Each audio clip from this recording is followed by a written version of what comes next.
This is Democracy Now!, democracynow.org, the War and Peace Report. I'm Amy Goodman. Internal Israeli government documents have revealed the Israeli Ministry of Intelligence is recommending the forcible transfer of the entire population of Gaza to the Sinai Peninsula in Egypt. The 10-page document, which is dated October 13th, has been published in full by the Israeli news outlets Local Call and Plus 972. The document recommends transferring all Palestinians to Egypt and setting up a, quote, sterile zone of several kilometers near the border between Egypt and Gaza.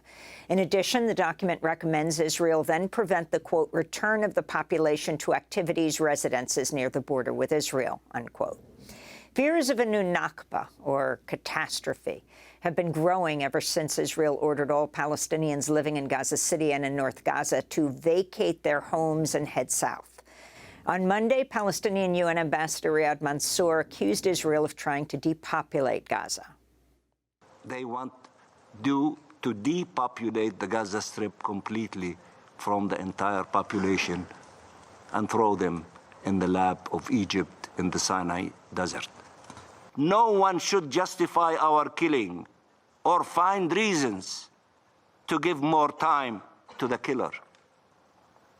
Call for an end of this assault on an entire nation.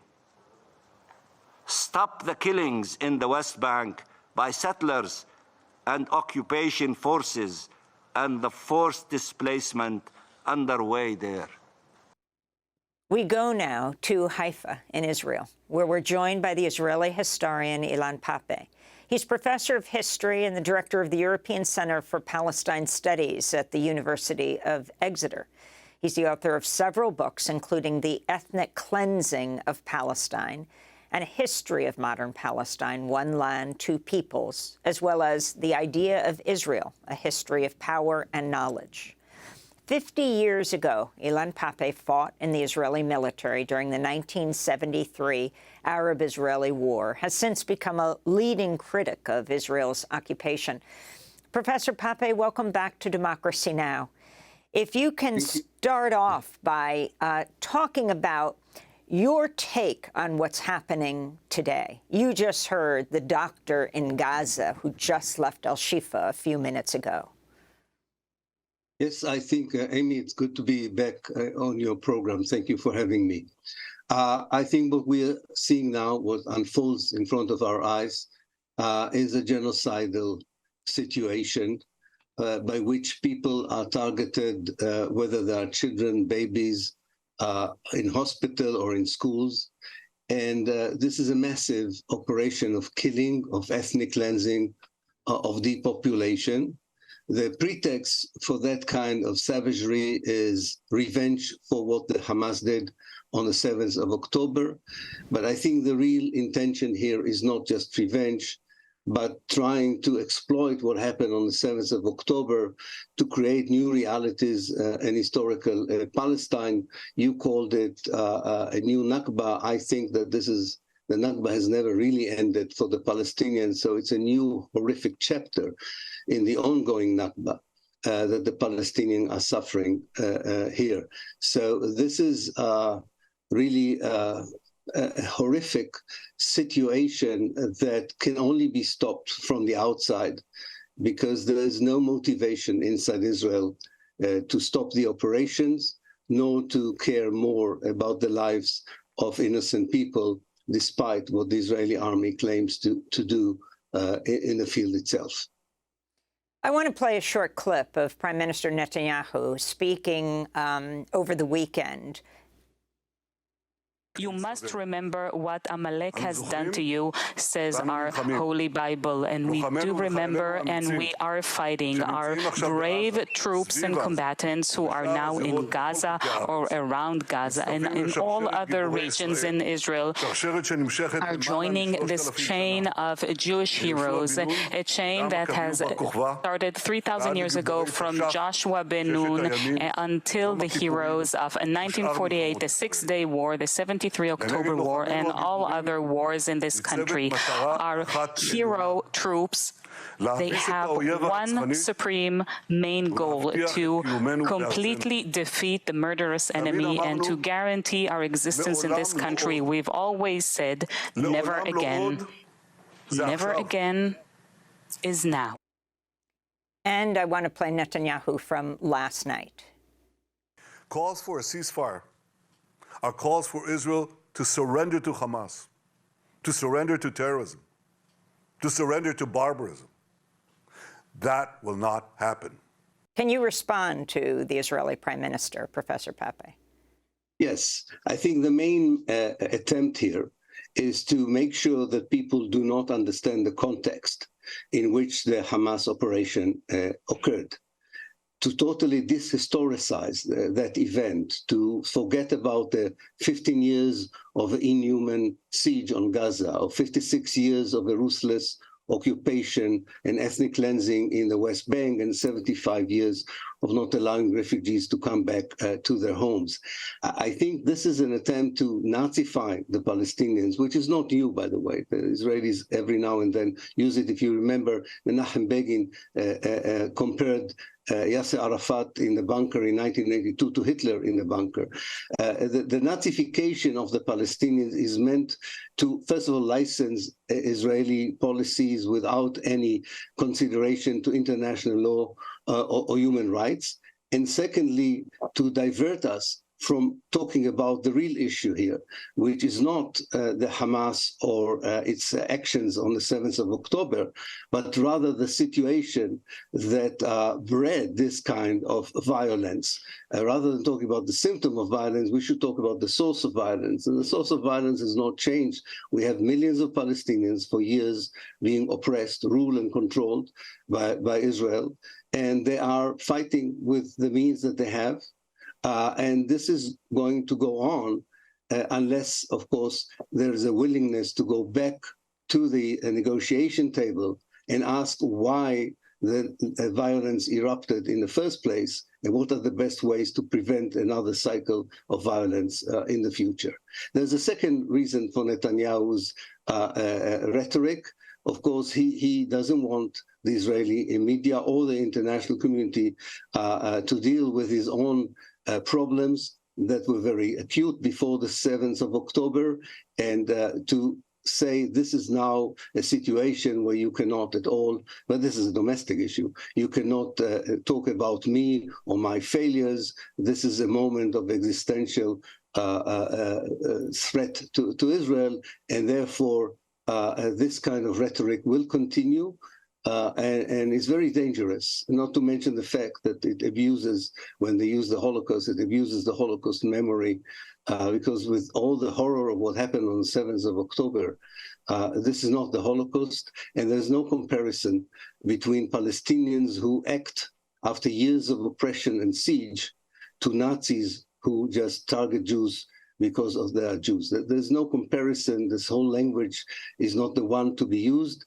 And I think that Netanyahu is trying to galvanize a very vindictive Israel behind him, and the results of this kind of policy are unfolding in front of our eyes, and we just had this horrific and very moving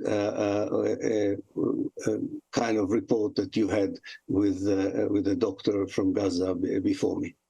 Professor Pappé, can you talk about the hostage families? They don't get a lot of attention what they're calling for, though they get tremendous attention for who these hostages are and the people who were killed on October 7th. But there are many. For example, we interviewed Noy Katzman, the brother of Chaim, who was killed by Hamas on October 7th. He said his brother was a peace activist, and he himself said, not in my brother's name. He's called for a ceasefire. And I wanted to ask you about this force of the hostage families and about the everybody for everybody proposal. On Friday, just after we got off the broadcast, it said, imminent major release. And some thought that Netanyahu was pushing forward with the invasion more quickly because he didn't want this possibility to happen. But explain the proposal of all hostages, over 200 of them, in return for all Palestinian prisoners, and who these prisoners are, close to 7,000 of them. Yes, I think that not everybody among the families, because I don't think they're all made of the same cloth, but many of them understand that the only way to bring their dear ones back home is this kind of an exchange of prisoners.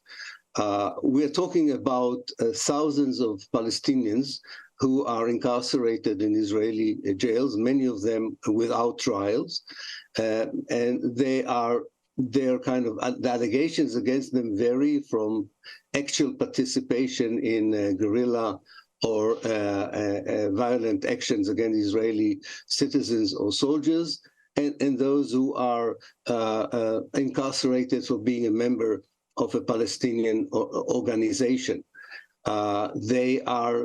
Some of them are very young, some of them are women, some of them are very old and have been there for a very long time, and some of them were just recently incarcerated without trial in the West Bank. They are all part of the Palestinian liberation movement, and it needs a very different Israeli perception of the Palestinian struggle and those who participated in its struggle to be able to say, indeed, this is the only way forward, namely to release all of them to the last one and receive all of the people who were taken by the Hamas on the 7th of October. What I can tell you, Amy, which is very interesting, that former generals in the Israeli army, former heads of the Israeli Mossad and Shabak, the Secret Service, are supporting this kind of exchange.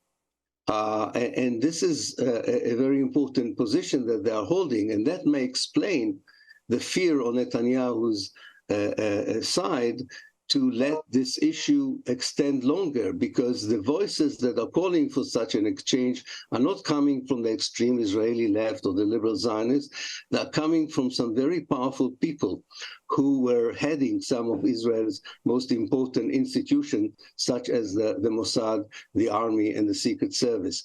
Will it take place? I don't know. It depends very much on how things unfold on the ground itself with the invasion, that nobody in Israel gives the Israeli public any details of how it goes on. But it seems that it doesn't go as well as the Israelis claim it does. And depends a lot, of course, of the international community, because quite a few of the people who are held by the Hamas have also dual citizenship. But there's no doubt, Amy, this is the only way to release the people who were taken on Saturday. Neither Israeli commando salvage operation nor piecemeal deal will bring all the people back. This is a situation where you can solve the problem and not delay it for another 5 or 6 years with babies and old people who might not survive a long stay in captivity. Professor Pappé, you were born to German Jewish parents who fled German persecution, the Nazis, in the 1930s. You fought in 1973 in the Israeli military. Can you talk about your life trajectory and how you came to write a book talking about the ethnic cleansing of Palestine and the response in Israeli society, your university, University of Haifa, and how you ended up at Exeter? Yes, it was. I mean, it was a journey. There was no one moment of epiphany or awakening that makes you actually take positions which will frame you as a traitor in your own society, and definitely would leave you with no reference group in your own society. For me, it was a journey that had many important stations, such as spending some time as a postgraduate student outside of Israel, having an Arab supervisor, looking as an historian who was interested in the history of my own country, in the documentation that became available about 1948. So all these possibilities outside to meet Palestinians on equal footing, to be able to research as a professional historians a history or documentation that revealed evidence that contradicted in a very significant way the narrative on which I grew upon. All this led me to a moment where I thought that I understand what is going on in historical Palestine, what went on in historical Palestine, and I saw quite clearly, at least from my perspective, who were the victimizers, who were the victim, who was the colonizer, who was the colonized, who was the ethnic cleanser, and who was the victims of ethnic cleansing. And because my parents came from Germany, and because we lost a lot of people in the Holocaust, exactly because of that legacy, I felt I could not be indifferent to the suffering of the Palestinians, nor did I want to be part of the society that caused these suffering. And I think that as the years go by and the research becomes more and more intensive, and my understanding and relationship with the Palestinians become more increased and widened, I'm even more confident today than I was in the early years of my career, either as an activist or as a professional historian, that I'm very at peace with my moral positions toward Israel and Zionism. In 2006, that position led to pressure from my university to leave the university and to resign. So I had no choice. I had to resign and I had to leave. I was very lucky to be offered a position in a university in Britain, where I founded the Center for Palestine Studies. I'm still a citizen of Israel. I'm still going to Israel. I'm spending time in Israel. I'm spending time in Britain. I'm trying to divide between the two places. And I still believe that what I cherish as human rights, as human morality, is the only basis for better life for everyone concerned, Jews and Palestinians alike, in a state in the future that would be based on equality, that would not discriminate against people because of their nationality, religion, or culture, and one which will rectify past evils and would allow refugees to return, and hopefully build a state that would radiate and influence the Middle East as a whole. Ilan Pappé, we want to thank you for being with us, Professor of History, Director of the European Center for Palestine Studies at the University of Exeter, author of many books, including The Ethnic Cleansing of Palestine and Gaza in Crisis, which he co-wrote with Noam Chomsky.